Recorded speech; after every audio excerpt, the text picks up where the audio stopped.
ये जो चुनाव है, ये संविधान और लोकतंत्र को बचाने का चुनाव है। पहली बार किसी भी राजनीतिक पार्टी ने हिंदुस्तान के इतिहास में पहली बार संविधान पर आक्रमण किया है और संविधान को खत्म करने की कोशिश कर रहे हैं। तो एक तरफ इंडिया गठबंधन जो संविधान की रक्षा कर रहा है और लोकतंत्र की रक्षा कर रहा है, और दूसरी तरफ नरेंद्र मोदी, आरएसएस और बीजेपी जो संविधान को, लोकतंत्र को खत्म करने की कोशिश कर रहे हैं। तो ये इनका लक्ष्य है। इनके मेंबर ऑफ पार्लियामेंट ने कहा कि अगर हम चुनाव जीतेंगे तो हम संविधान को बदल देंगे।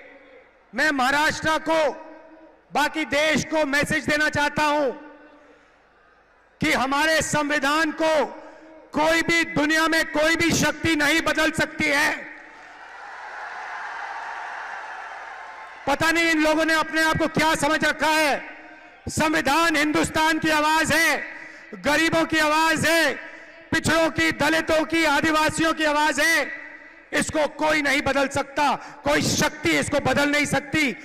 हम देखेंगे ये संविधान कैसे बदला जाता है। भाइयों और बहनों, पिछले 10 साल नरेंद्र मोदी जी ने 22-25 लोगों के लिए सब कुछ किया है। हालात यह है कि आज हिंदुस्तान में 22 ऐसे लोग हैं जिनके पास उतना ही धन है जितना हिंदुस्तान के 70 करोड़ लोगों के हाथों में है। एक तरफ 22 लोग, एक तरफ 70 करोड़ लोग। जितना धन इनके पास, उतना ही धन उनके पास। ये नरेंद्र मोदी जी की देन है। नोटबंदी 22 लोगों के लिए की, किसान बिल 22 लोगों के लिए किए, जीएसटी 22 लोगों के लिए किया, 16 लाख करोड़ रुपए नरेंद्र मोदी ने 25-30 लोगों का कर्जा माफ किया है। मैं आज आपसे पूछना चाहता हूं, हिंदुस्तान के किसानों का, मजदूरों का, पिछड़ों का, दलितों का, स्टूडेंट्स का नरेंद्र मोदी जी ने कितना कर्जा माफ किया?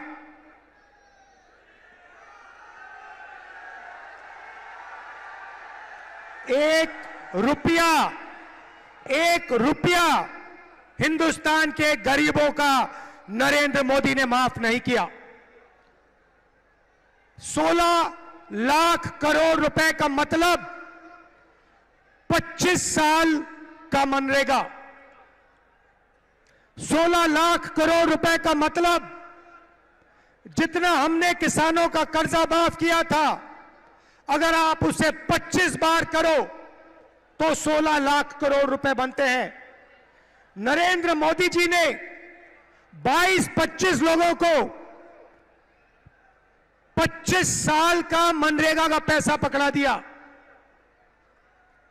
और फिर कहते हैं कि गरीबों की सरकार चलाते हैं।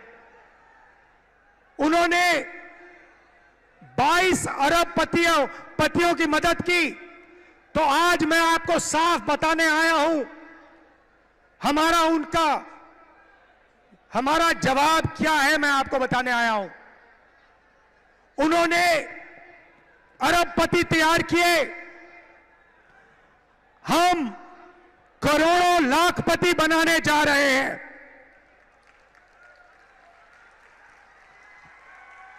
अब आप कहोगे राहुल जी, इंडिया की सरकार, कांग्रेस पार्टी की सरकार करोड़ों लाखपति कैसे बनाएगी? ये आज मैं आपको बताने आया हूं। हमारा मैनिफेस्टो पढ़िए।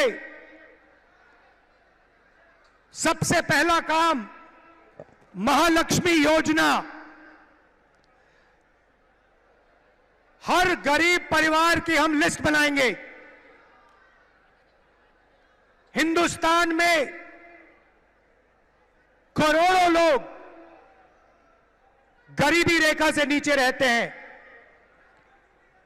उनकी लिस्ट बनेगी। अच्छी तरह सुनिए, और जो यहां महिलाएं आई हैं, आप इस बात को अच्छी तरह सुनिए। हर गरीब परिवार की लिस्ट बनेगी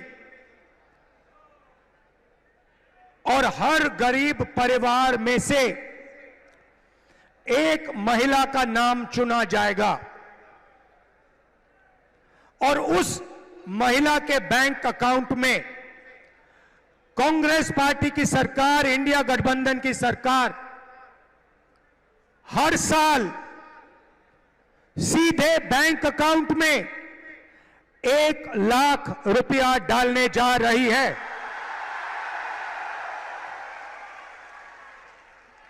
महीने के 8,500 रुपए,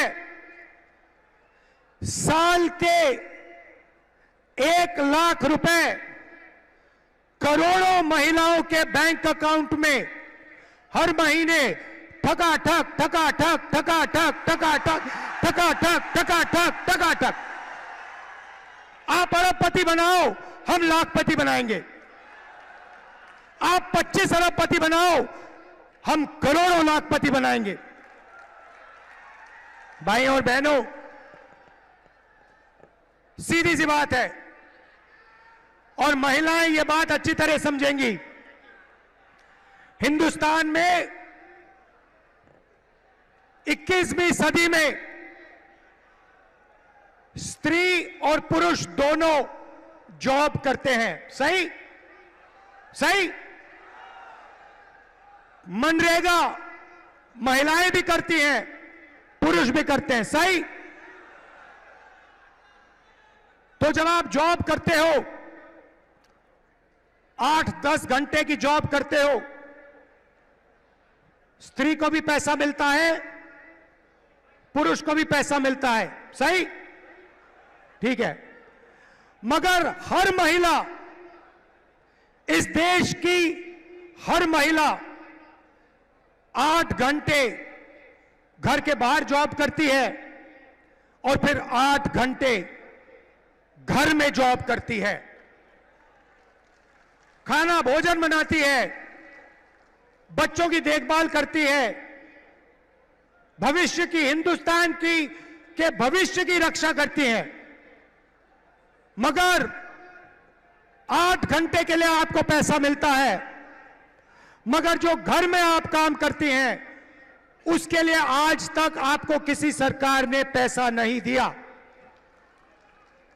यह बात शायद पुरुषों को अच्छी ना लगे, मगर यह हिंदुस्तान की सच्चाई है। देखिए, महिलाएं सब मुस्कुरा रही हैं, ये समझ गई बात।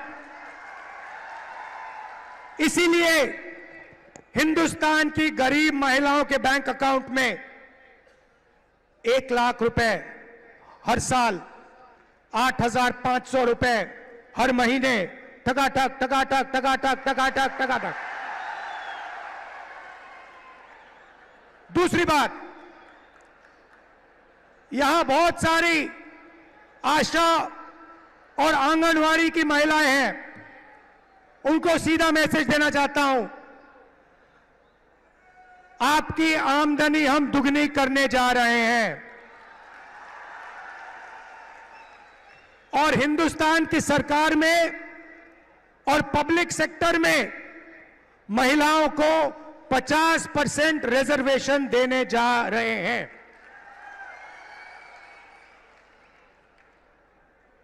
ये थी पहली लाखपतियों की लिस्ट। अब मैं आपको दूसरी लाखपतियों की लिस्ट देने जा रहा हूं।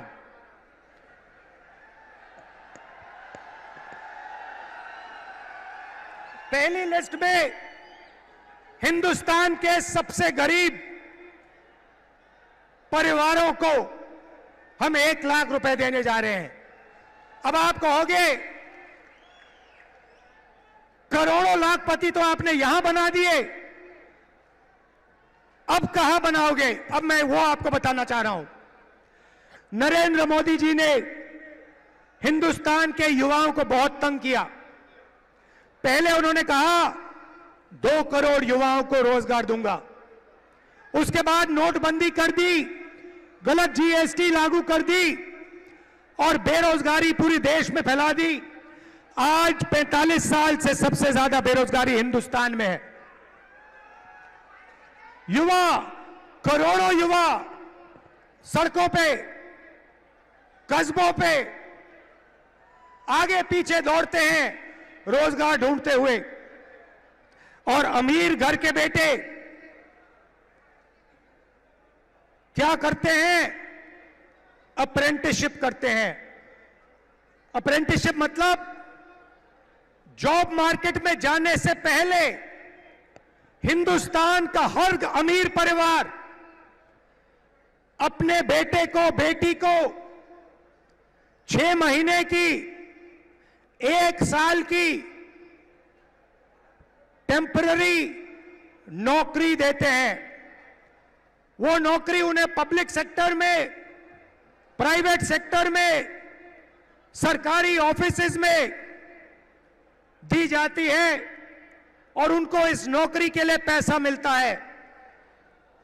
ये अरबपति लोग, बड़े बिजनेस वाले अपने बच्चे को इस प्रकार से ट्रेनिंग देते हैं।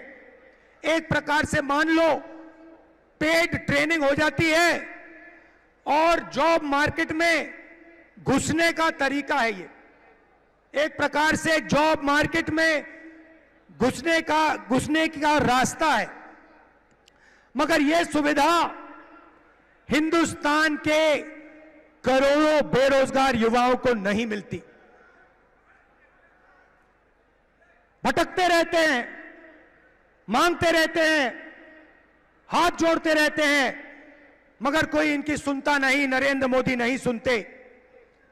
तो हम पहली बार, दुनिया में पहली बार एक नया कानून ला रहे हैं, जो सुविधा हिंदुस्तान के सबसे अमीर लोग अपने बच्चों को देते हैं, वही सुविधा हम हिंदुस्तान के हर बेरोजगार युवा को देने जा रहे हैं। भाई और बहनों, इंडिया गठबंधन की सरकार दुनिया में सबसे पहली सरकार होने जा रही है जो अपने युवाओं को अप्रेंटिसशिप का अधिकार देने जा रही है। सीधा सा मामला है, हिंदुस्तान के सारे graduates, college graduates, university graduates, diploma holders, सारे के सारों को यह अधिकार दिया जाएगा। पब्लिक सेक्टर में, प्राइवेट सेक्टर में, सरकारी ऑफिसेज में आपको 1 साल की अप्रेंटिसशिप, 1 साल की नौकरी हिंदुस्तान की सरकार गारंटी करके देने जा रही है। 1 साल में प्राइवेट सेक्टर में, पब्लिक सेक्टर में, सरकारी ऑफिसेज में आपको नौकरी मिलेगी और ट्रेनिंग मिलेगी। और भाई और बहनों, सिर्फ ट्रेनिंग और नौकरी नहीं मिलेगी, बैंक अकाउंट में साल के 1 लाख रुपए मिलेंगे। और उसके बाद 1 साल के बाद हिंदुस्तान को दुनिया की सबसे बेहतर ट्रेंड वर्कफोर्स मिलेगी। तो भाई और बहनों, उन्होंने 20-25 अरबपति बनाए, हम करोड़ों लाखपति बनाने जा रहे हैं।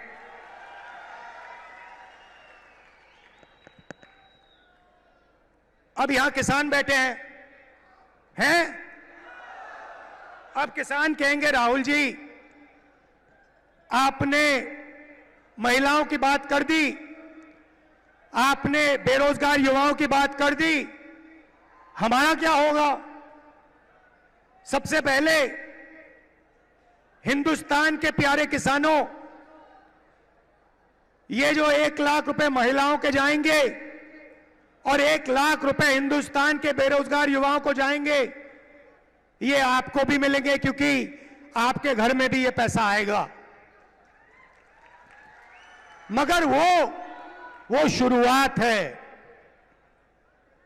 नरेंद्र मोदी जी ने 10 साल में आपका कर्जा माफ नहीं किया। हम आते ही किसानों का कर्जा माफ करेंगे।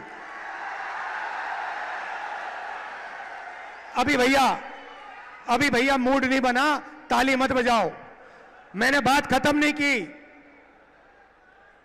क्रांतिकारी बात अब बोल रहा हूं, वो तो नॉर्मल बात थी कर्जा माफ वाली। क्रांतिकारी बात सुनो, हम एक किसानों का आयोग बनाने जा रहे हैं और ये आयोग जब भी हिंदुस्तान के किसानों को कर्जा माफी की जरूरत होगी, ये आयोग सरकार को रिकमेंडेशन देगा और किसानों का कर्जा एक बार नहीं अनेक बार होगा। मेरा कहना है इस देश में धन की कोई कमी नहीं है भाइयों और बहनों। आप देखो, अरबपतियों की ओर देखो, उनकी गाड़ियों को देखो, उनके घरों को देखो, उनके हवाई जहाजों को देखो, धन की कोई कमी नहीं है। मैं सिर्फ यह कह रहा हूं कि अगर अरबपतियों का कर्जा माफ हो सकता है तो गरीबों का भी कर्जा माफ हो सकता है। मैं सिर्फ न्याय मांग रहा हूं। आप उनका करो मगर फिर किसानों का भी करो। अगर किसानों का नहीं कर रहे हो तो फिर उनका भी मत करो। अब आखिरी और सबसे मजेदार बात, आज मैं आपका मूड बनाने आया हूं। आज मैं आपको खुश करने आया हूं, नया सपना दिखाने आया हूं। अब सबसे मजे की बात, ये जो मैंने आपको बताया ये तो शुरुआत है, मगर क्रांतिकारी बात भाई और बहनों, ये देखो, ये हमारे मीडिया के मित्र हैं, इनकी ओर देखो।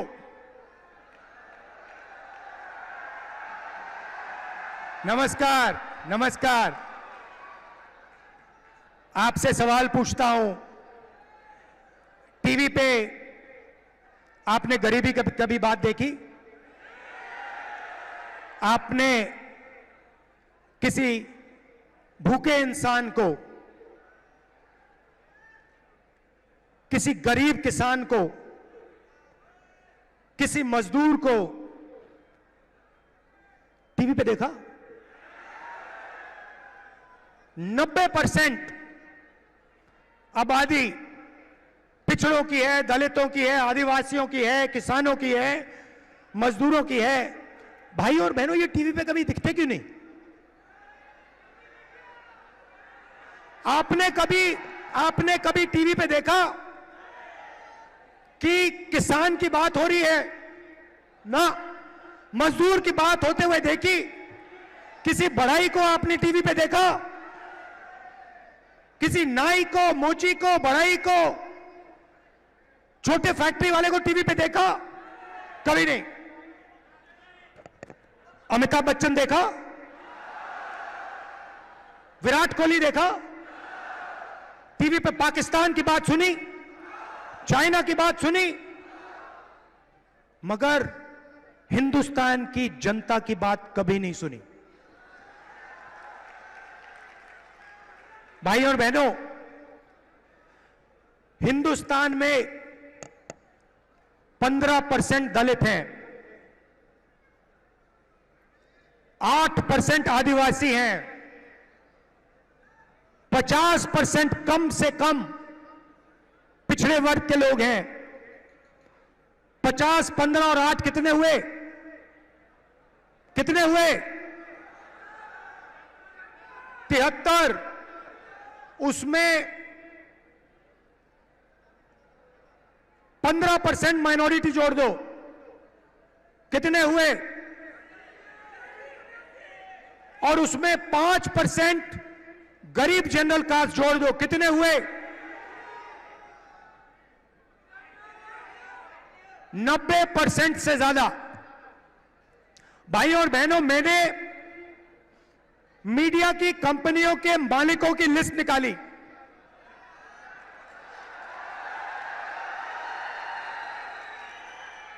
और इनके जो बड़े से बड़े एंकर हैं उनकी लिस्ट निकाली। मैंने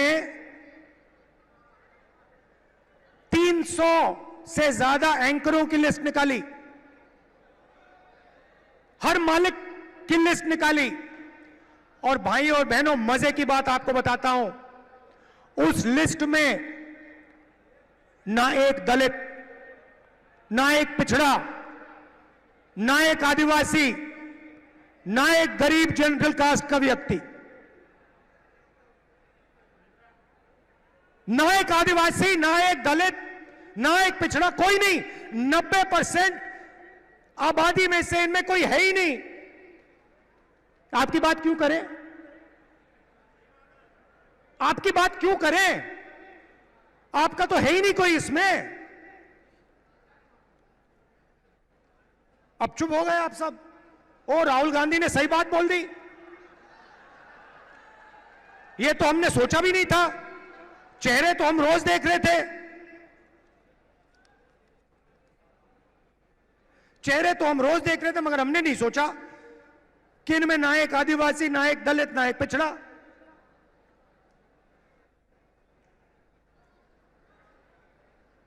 ठीक है, छोड़िए। शायद हिंदुस्तान की 90% आबादी मीडिया में भागीदारी चाहती नहीं, हो सकता है। तो चलिए हिंदुस्तान की सबसे बड़ी कंपनियों की बात करते हैं। 200 कंपनी है हिंदुस्तान में, नाम आप जानते हो, अदानी, अंबानी, ये नाम जानते हो। इनकी मालिकों की लिस्ट निकाली मैंने, और इनके जो सीनियर मैनेजमेंट है,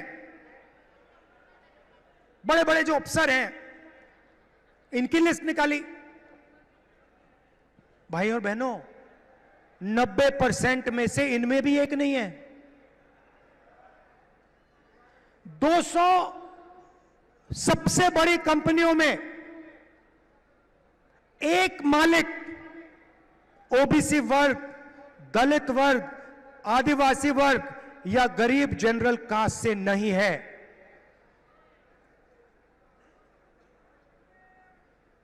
लाखों करोड़ रुपए कर्जा माफ हो जाता है, आपका तो एक आदमी उसमें नहीं है। जीएसटी का पैसा आप देते हो, जितनी जीएसटी आप देते हो उतनी अदानी देता है। ये आपने सुंदर गुलाबी शर्ट जो खरीदी, ये कितने की खरीदी? हाँ आप, हाँ भाई आप, हाँ खड़े हो जाओ, खड़े हो जाओ। 500 की ना? अगर यही शर्ट अदानी खरीदता, कितनी जीएसटी देता हो? जितनी आपने दी। 18% आप देते हो, 18% वो देता है। पैसा आपका, पैसा पिछड़े वर्ग का, दलितों का, आदिवासियों का, गरीब जनरल कास्ट का, माइनॉरिटी का। और कर्जा माफ 22-25 लोगों का। अब आप कहोगे राहुल जी, हम मीडिया में नहीं चाहते, हम कॉर्पोरेट इंडिया में भी नहीं चाहते। तो मैं कहूंगा ठीक है, सरकार तो ले लो। तो सरकार में देखते हैं। सरकार में दिल्ली की सरकार को 90 अफसर चलाते हैं, आईएएस अफसर हैं। बजट को वो बांटते हैं, एक एक रुपया का निर्णय लेते हैं। डिफेंस में कितना जाएगा, सड़कों में कितना जाएगा, महाराष्ट्र को कितना मिलेगा, रेलवे को कितना मिलेगा, डिफेंस को कितना मिलेगा, सब कुछ वो निर्णय लेते। 90 है 90। तो मैंने लिस्ट निकाली, मैंने कहा पता लगाते हैं 90 में से आदिवासी, दलित, पिछड़े वर्ग के कितने हैं। आपको पता है, शर्म की बात है, 90 में से एक आदिवासी है और उसको पिछली ऑफिस में कहीं बैठा रखा है। 3 दलित हैं और 3 पिछड़े वर्ग के हैं, ओबीसी। और अगर आप पूरे बजट को देखें तो अगर हिंदुस्तान की सरकार 100 रुपए खर्च करती है तो ओबीसी अफसर, दलित अफसर, आदिवासी अफसर 100 रुपए में से 6 रुपए 10 पैसे का निर्णय लेता है। तो आपकी भागीदारी सरकार में भी नहीं है, आप कहीं के नहीं हो। इस बात को आपको गहराई से समझना होगा। यह कॉन्स्टिट्यूशन इसलिए मिटाना चाहते हैं कि आपको अपनी सच्ची शक्ति ना समझ आ जाए, कि आपको अपनी सच्ची आबादी, सच्ची पावर ना समझ आ जाए। क्योंकि अगर आपको आ गई तो संविधान से आप दूसरा काम निकालोगे। यह संविधान एक किताब नहीं है भाइयों और बहनों, यह गरीबों का हथियार है।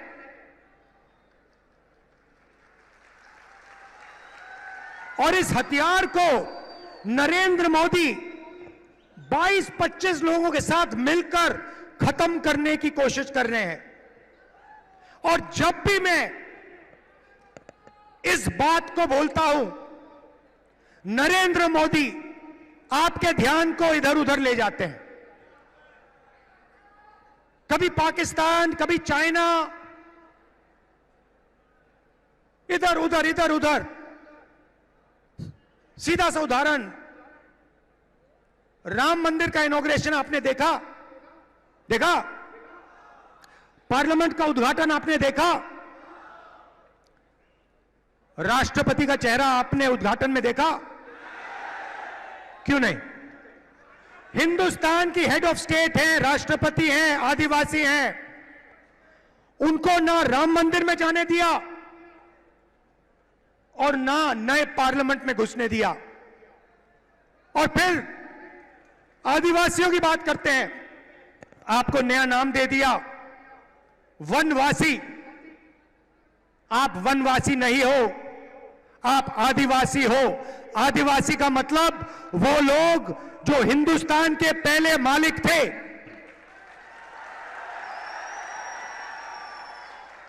तो भाइयों और बहनों, दूध का दूध, पानी का पानी करना है। हिंदुस्तान का एक्सरे कराना है।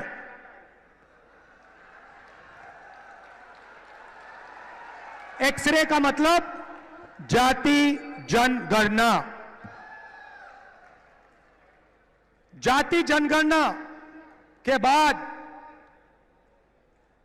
दलितों को, आदिवासियों को, पिछड़ों को, गरीब जनरल कास्ट के लोगों को, माइनॉरिटीज को, सबको अपनी आबादी के बारे में साफ पता लग जाएगा, किसकी कितनी आबादी है। और जाति जनगणना के साथ हम इकोनॉमिक सर्वे कराएंगे, हिंदुस्तान की हर संस्था का सर्वे कराएंगे और दूध का दूध, पानी का पानी हम कर देंगे। ये जैसे सफेद क्रांति हुई, हरी क्रांति हुई, ये क्रांतिकारी निर्णय है भाइयों और बहनों। और ये काम हम सरकार बनाने के एकदम बाद करने जा रहे हैं। तो ये मैं आज आपसे कहने आया था। मजा आया? जितना पैसा भाइयों और बहनों, जितना वो अरबपतियों को देंगे ना, जितना अरबपतियों को देंगे, उतना हम किसानों को, मजदूरों को, गरीबों को, पिछड़ों को, दलितों को, आदिवासियों को देंगे। तो याद रखिए, दो तरीके से हम लाखपति बनाने जा रहे हैं। महालक्ष्मी योजना और अप्रेंटिसशिप का अधिकार। और इन दो क्रांतिकारी काम करने के बाद हिंदुस्तान का चेहरा बदलने जा रहा है। आप सबका दिल से धन्यवाद करता हूं। इतनी गर्मी में आप आए, इतने प्यार से आपने मेरी बात सुनी। नफरत के बाजार में मोहब्बत की दुकान खोलनी है। जय हिंद।